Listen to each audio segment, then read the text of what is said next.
Κυρία Κουκουδάκη, έρχομαι σε εσάς. Σήμερα ο Πρωθυπουργός παρουσίασε μία σειρά που είναι η πρόταση της Νέας Δημοκρατίας για άρθρα του Συντάγματος προς αναθεώρηση. Θέλω να ρωτήσω ευθέως. Όταν έχετε χαρακτηρίσει εσείς ως Πασόκ και ο πρόεδρός σας τον Κυριάκο Μητσοτάκη Πρωθυπουργό των Εκτροπών, όταν επιτίθεστε με τον τρόπο που επιτίθεστε, όταν δεν μπορείτε να συνεννοηθείτε με τη Νέα Δημοκρατία για το μίνιμουμ, το έλασον που είναι δύο επικεφαλής ανεξάρτητων αρχών, που είναι συνταγματική επιταγή και ήθιστε να υπάρχει μια συνεννόηση σε τέτοιου είδους ζητήματα. Σας θυμίζω, ο κύριος Μελίδης είναι νεότερος, αλλά θα το θυμάται, ότι κάποτε τα είχε βρει ο ΣΥΡΙΖΑ επί Προέδρου Βουλής Νίκου Βούτση με τη Νέα Δημοκρατία για το Εθνικό Συμβούλιο Ραδιοτηλεόρασης. Τα είχαν βρει. Δεν κατηγόρησε κανείς τον έναν και τον άλλον για οτιδήποτε. Λοιπόν, μέσα σε αυτό το κλίμα μπορείτε να συμφωνήσετε με τη Νέα Δημοκρατία για την αναθεώρηση του Συντάγματος στη βάση των προτάσεων που θα κάνετε και εσείς και έχει κάνει και η Νέα Δημοκρατία? Λοιπόν, πρώτα απ' όλα, το ευκταίο είναι τα κόμματα, ειδικά όταν συζητάμε για κάτι τόσο σοβαρό όπως είναι η αναθεώρηση του Συντάγματος, να καταλήγουν και να συμφωνούν έτσι ώστε να υπηρετούν και το σκοπό της ύπαρξής τους, δηλαδή της διασφάλισης της δημοκρατίας μας και του κράτους δικαίου. Εδώ, επειδή μου βάλατε πολλά θέματα στο τραπέζι. Ένα είναι το θέμα. Δεν υπάρχει Εάν ζήτημα. θα συνενέσετε ως προς την αναθεώρηση του Συντάγματος. Πρώτα απ' όλα, παρουσιάστηκαν σήμερα κάποια πράγματα, όπως τα είδαμε. Δεν συνενούν για τις ανεξάρτητες αρχές. Μα δεν είναι. Αυτό προσπάθησα να πω όμως, κυρία. ακριβώς. Από εκεί πήγα να ξεκινήσω. Επειδή το βάλατε στην ερώτηση, τα πράγματα δεν έγιναν έτσι. Δεν είναι συνεννοήσεις. Όχι, προφανώς. Δεν είναι συνεννοήσεις και παζάρια όπως θα ήθελε η Νέα Δημοκρατία πίσω από κλειστές πόρτες και κάτω από τα τραπέζια. Εδώ λοιπόν, για να ξέρει αυτό και ο κόσμος λοιπόν, που μας ακούει, όταν οι ανεξάρτητες αρχές έχουν μείνει ακέφαλες ένα και πλέον χρόνο, το Πασόκ και ο Νίκος Ανδρουλάκης το Σεπτέμβριο ήταν εκείνος ο οποίος έφερε την πρόταση να γίνει ανοιχτή ολόκληρη διαδικασία, να κατατεθούν βιογραφικά. Και έγινε ακριβώς παρακάτω. Πάρα πολύ ωραία. Πάμε λοιπόν στο παρακάτω. Αφότου επελέγησαν λοιπόν τα πρόσωπα και ενώ το Πασόκ πρότεινε για την αρχή προστασίας χαρακτήρα προσωπικών δεδομένων την κυρία Σιγκούνα και ενώ συμφωνούσε και η Νέα Δημοκρατία και ενώ υπήρχαν τα 3/5, ακόμη περιμένουμε να καταλάβουμε για ποιο λόγο ο πρόεδρος της Βουλής και η Νέα Δημοκρατία σηκώθηκε και έφυγε και δεν συμφώνησε. Εκτός αν υπάρχει πρόβλεψη στο Σύνταγμα. Όχι. Δεν διαφωνήσαμε καθόλου για την κυρία Σιγκούνα. Απαντήσει, κυρία Νομίζω, κυρία Σδούγκου, ότι και κάποιος ο οποίος δεν γνωρίζει καθόλου το τι έχει γίνει για τη συγκεκριμένη ανεξάρτητη αρχή. Δεν υπήρχε καμία δέσμευση. Και για τη δεύτερη αρχή λέτε. Δεν υπάρχει καμία δέσμευση. Εμείς για το συνήγορο του πολίτη είχαμε προτείνει τον κύριο Δερβιτσιώτη. Είναι ξεκάθαρο αυτό και δεν νομίζω ότι προβλέπει πουθενά το Σύνταγμα ότι αν δεν συμφωνήσουμε σε όλες τις ανεξάρτητες αρχές προβλέπει πακέτο, μια ευρεία συνένεση. Συμφωνούμε. Γιατί διαφορετικά δεν μπορούν να τοποθετηθούν οι επικεφαλείς. Για ποιο λόγο ενώ για την κυρία Σιγκούνα, που είναι πάρα πολύ σοβαρό ακριβώς το να πληρωθεί όμως, μισό λεπτό. Αυτό που λέτε τώρα. Και έφυγε η κυβέρνηση. Επί της ουσίας. Για ποιο λόγο σηκώθηκε και έφυγε? Μου γεννά ένα ερώτημα. Πού υπήρξε όλο το αυτό πρόβλημα? που περιγράφατε, γιατί εγώ δεν κατάλαβα να διαφωνείτε και να αντιπαρατίθεστε για την κυρία Σιγκούνα ή τον κύριο Δερβιτσιώτη. Τελικά προφανώς υπήρξε διαφωνία, γιατί άλλο ήταν το θέμα. Η διαδικασία η διαφωνία, κυρία Κουκουδάκη, ήταν στο αν είχε υπάρξει συνεννόηση και συμφωνία. Εσείς λέτε ότι εμείς ποτέ δεν συνεννοηθήκαμε και δεν συμφωνήσαμε. Η Νέα Δημοκρατία σας λέει ότι υπάρχουν 30 περίπου επικοινωνίες και δεν ξέρω εγώ πόσα SMS μεταξύ αυτών κτλ. Όποιος τις έχει τις επικοινωνίες, να τις βγάλει, να δούμε πού ακριβώς υπάρχει συνεννόηση. Όχι, κύριε Κοτρότσο, είχατε συμφωνήσει, μιλάγατε από την άλλη πλευρά και με τις λοιπές πολιτικές δυνάμεις και εκτεθήκατε τελικά. Δεν υπάρχει καμία. Εσείς έχετε εκτεθεί και έχετε εκτεθεί ανεπανόρθωτα και μιλάμε για μια ανεξάρτητη αρχή που θα έπρεπε να έχει πληρωθεί η θέση χθες. Θα έπρεπε χθες να έχει πληρωθεί, γιατί είναι η θέση που αν μας ξαναπαρακολουθήσει κάποιος, εκεί θα απευθυνθούμε. Οπότε τώρα μην λέμε πράγματα και πετάμε συνταγματική αναθεώρηση. Δεν υπάρχει τίποτα τέτοιο. Όσον αφορά λοιπόν συνταγματική αναθεώρηση. Δεν θα δούμε συνεννόηση. Εμείς, και αυτό συζητήσαμε και χθες στην πρώτη συνεδρίαση του καινούργιου Πολιτικού Συμβουλίου. Συγγνώμη, για να σας διαψεύσω σε αυτά που λέτε. Δεν μπορείτε να με διαψεύσετε. Είχε επιφύτηση ο κύριος Κακλαμάνης να φέρει στη Βουλή την συγκεκριμένη συνεδρίαση με τα πρόσωπα, αν δεν ήταν προϊόν συνεννόησης. Μα για ποιο λόγο έφυγε τελικά, εφόσον υπήρχαν τα 3/5 στο πρόσωπο της κυρίας Σιγκούνα, για ποιο λόγο δεν προχωρήσαμε στην πλήρωση της θέσης? Αυτό πρέπει να το απαντήσετε εσείς. Όχι, καλά, εδώ μπορεί να ακούσουμε διάφορα για συνωμοσίες, μην το λέτε, ποτέ δεν ξέρετε. Αθετήσατε τη δέσμευση και πάμε παρακάτω. Ελπίζουμε να...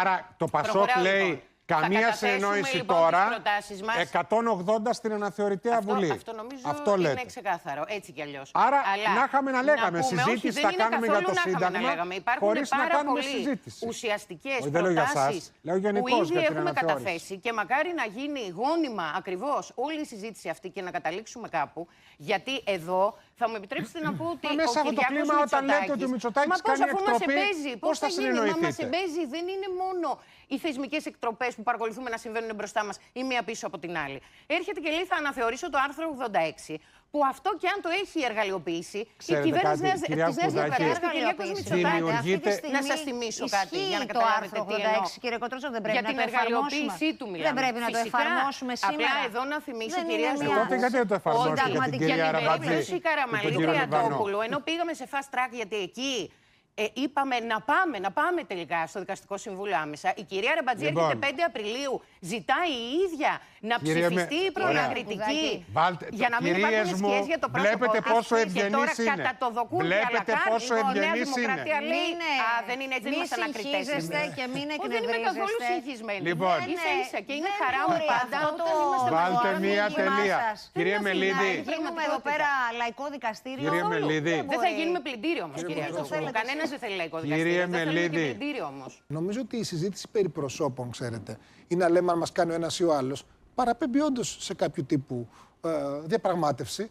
Και αυτό το πράγμα δεν είναι θέμα θεωρίας συνωμοσίας. Υπήρχαν 60 βιογραφικά και θα έπρεπε να αξιολογηθούν από όλα τα κόμματα. Επέλεξα να μην διακόψω κανέναν. Αφήστε με να πω. Το καταλαβαίνω, απλά δεν μπορείτε να λέτε ότι είναι θέμα συνεννόησης στα πρόσωπα όταν έγινε ανοιχτή διαδικασία με βιογραφικά. Κυρία Κουδάκη, λέω κάτι πολύ σαφές. Νωρίτερα, εδώ στη συζήτησή μας, υπήρξε μια ένταση σε σχέση με ονόματα προσώπων. Εμείς λέμε ότι κανονικά, αν είσαι αντιπολίτευση και έχεις το θεσμικό ρόλο της απέναντι στην κυβέρνηση, γιατί αυτός είναι ο θεσμικός ρόλος της αντιπολίτευσης, ειδικά σε μια κυβέρνηση η οποία έχει αποδείξει αυτά τα 7 χρόνια, τα λέτε και εσείς συχνά. Αυτό δεν αποκλείεται να υπάρχουν. Τα λέτε, θα σας το εξηγήσω.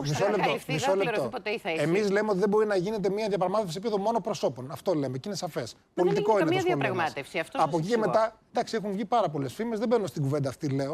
Όμως, τόση ώρα για τα ονόματα λέγατε. Αυτό θέλω να πω. Με βάση τα βιογραφικά τους έγινε ολόκληρη διαδικασία. Εμείς λέμε. Κυρία Κουκουδάκη, χθες στο Πολιτικό Συμβούλιο του Πασόκ, που είχατε την πρώτη συνεδρίαση και κάνατε όλες αυτές τις ενδιαφέρουσες συζητήσεις, υπήρξε με αφορμή και την παραίτηση αποχώρηση του Χάρη Καστανίδη μία συζήτηση για τη διεύρυνση. Εκεί στο πλαίσιο αυτό είχα μάλιστα και την κυρία Χαλάτση, που επίσης όπως και εσείς είναι στο Πολιτικό Συμβούλιο, που έλεγε χθες το βράδυ ότι μπήκε ζήτημα και είναι και δική της άποψη και από ό,τι διαβάζω είναι της πλευράς Γερουλάνου αλλά και Χριστοδουλάκη και άλλων, ότι πρόσωπα που έχουν πληγώσει το Πασόκ και μάλιστα ειδικότερα η κυρία Τζάκρη που εμπίπτει στο πλαίσιο της ρήτρας της 20ετίας που ψηφίσατε στο συνέδριο, δεν μπορούν να έρθουν στο Πασόκ. Ό,τι ίσχυσε για τον Καστανίδη πρέπει να ισχύσει και για την Τζάκρη και για οποιονδήποτε άλλο. Το συμμερίζεστε αυτό? Γιατί ακούγονται και άλλες πληροφορίες ότι για λόγους σκοπιμότητας κομματικής και σε τοπικό επίπεδο ο Νίκος Ανδρουλάκης προτίθεται να την φέρει στα ψηφοδέλτια του Πασόκ την κυρία Τζάκρη και την κυρία Κασιμάτη και άλλους. Λοιπόν, πρώτα απ' όλα, εχθές όντως έγινε μια πολύ γόνιμη συζήτηση.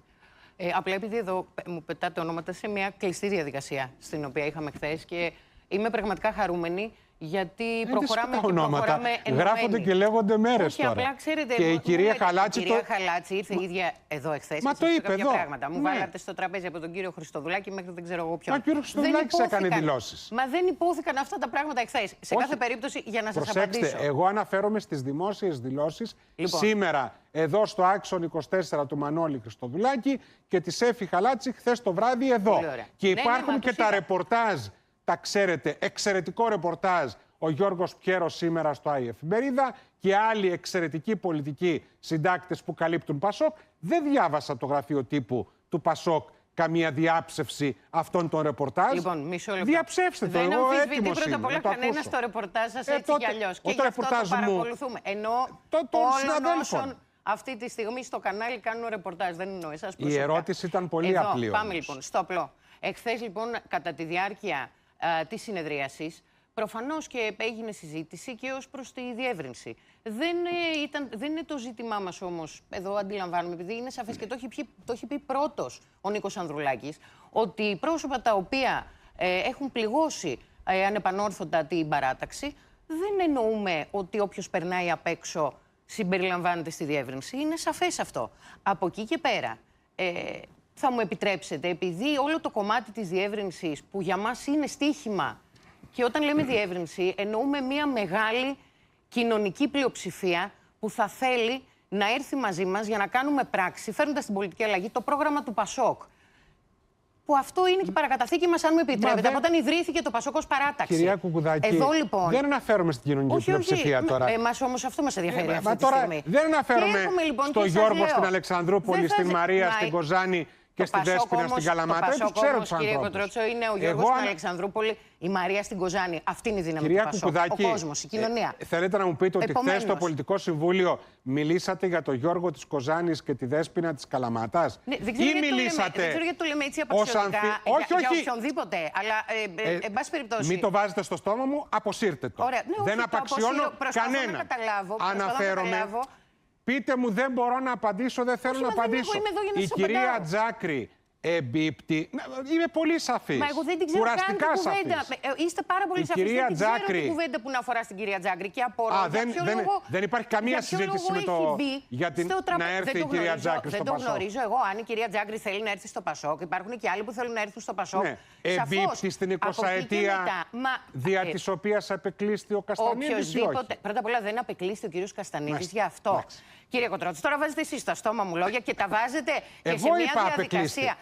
Μισό λεπτό. Σε μια διαδικασία που ψήφισαν ομόφωνα σχεδόν 5.000 σύνεδροι πριν ένα μήνα, σε μια εξαιρετική διαδικασία που ήταν το συνέδριό μας, και είναι σαφές ότι δεν αφορούσε ούτε τον κύριο Καστανίδη προσωπικά, ούτε κανένα άλλο στέλεχος. Και ίσα-ίσα νομίζω ότι η πενταετία, τα 20 χρόνια του να είναι κάποιος βουλευτής είναι και πάρα πολλά.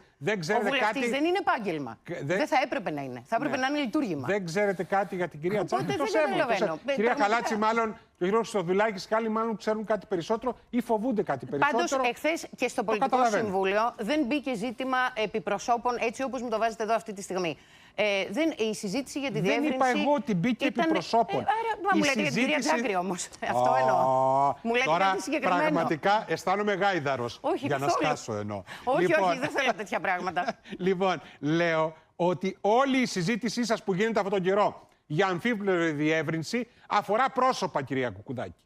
Αφορά πρόσωπα. Αφορά στο τον κύριο Φαραντούρη, διάλογο, στο πλαίσιο της διεύρυνσης τον πήρατε. Δεν τον πήρατε επειδή είναι καλός καθηγητής, που είναι καλός καθηγητής. Είναι εξαιρετικός. Μα και πριν τον κύριο Φαραντούρη έχουν έρθει και άλλα πρόσωπα. Και για την κυρία Τζάκρη και για την κυρία Κασιμάτη και για τον κύριο Αποστολάκη. Μην μου πείτε ότι πέφτουν από τα σύννεφα που ακούτε αυτά τα ονόματα που γράφονται εδώ και ένα μήνα. Έχουμε εμπιστοσύνη στον κύριο Σκανδαλίδη που έχει αναλάβει τη διεύρυνση ως επικεφαλής της Επιτροπής Διεύρυνσης. Και τον κύριο Πελεγρίνη, γι' αυτό τον πήρατε. Και αντέδρασε η πλευρά Διαμαντοπούλου. Από όλη αυτή την πορεία που έχει χαράξει και την εμπειρία του, εκείνος και η Επιτροπή κάνουν μια πολύ καλή δουλειά. Και θα δούμε και τα πρόσωπα στην πορεία. Δεν καταλαβαίνω για ποιο λόγο γίνεται τόσο έντονα αυτή η συζήτηση που αφορά στο πρόσωπο της κυρίας Τζάκρη. Εγώ αυτό σας είπα. Δεν νομίζω ότι είναι το μείζον. Είπα και για την κυρία Κασιμάτη και για τα άλλα πρόσωπα. Δεν υπάρχει καμιά έντονη συζήτηση. Όχι, το ζήτημα είναι όποιος και να έρθει όμως. Σας παρακαλώ, μην δημιουργείτε η εντύπωση. Όχι, δεν θέλω καθόλου. Δεν είναι και το χαρακτήρα μου. Ρωτήθηκαν και άλλοι και σας πληροφορώ ότι υπάρχουν τα ρεπορτάζ. Κάντε έναν κόπο να τα διαβάσετε. Τα διαβάζω. Γιατί δεν το ανακαλύψαμε εμείς εδώ πέρα τώρα? Όχι, μα επειδή τα διαβάζω, μου κάνει εντύπωση. Κύριε Μελίδη. Αυτή την πορεία πολιτικής σταθερότητας, οικονομικής ανάπτυξης, που μόνο η Νέα Δημοκρατία μπορεί να προχωρήσει και να υλοποιήσει, ή αν θέλουμε αυτή την ακυβερνησία και το χάος που έχουμε ακούσει την πλευρά του Πασόκ να υποστηρίζει. Ακυβερνησία και χάος στο Πασόκ. Ναι. Νομίζω, κυρία Σδούκου, εντάξει. Το Πασόκ δεν είχε σχέση ποτέ με αυτό και δεν θα έχει και ποτέ σχέση με αυτό. Το Πασόκ κινείται μόνο θεσμικά, με σοβαρότητα. Οι αγώνες που δίνουμε είναι δύσκολοι, αλλά χάος και ακυβερνησία. Ολοκληρώστε, γιατί δεν έχετε να προτείνετε μια ολοκληρωμένη εναλλακτική και όλο σας ο προγραμματικός λόγος σας καλώ να δείτε και το πρόγραμμά μας, όπως παρουσιάστηκε από τον Νίκο Ανδρουλάκη στη ΔΕ. Εγώ θα πω ότι όλα τα κόμματα κάτι προτείνουν. Λιγότερο ή περισσότερο κάτι προτείνουν. Ο ξενοδόχος είναι ο λαός.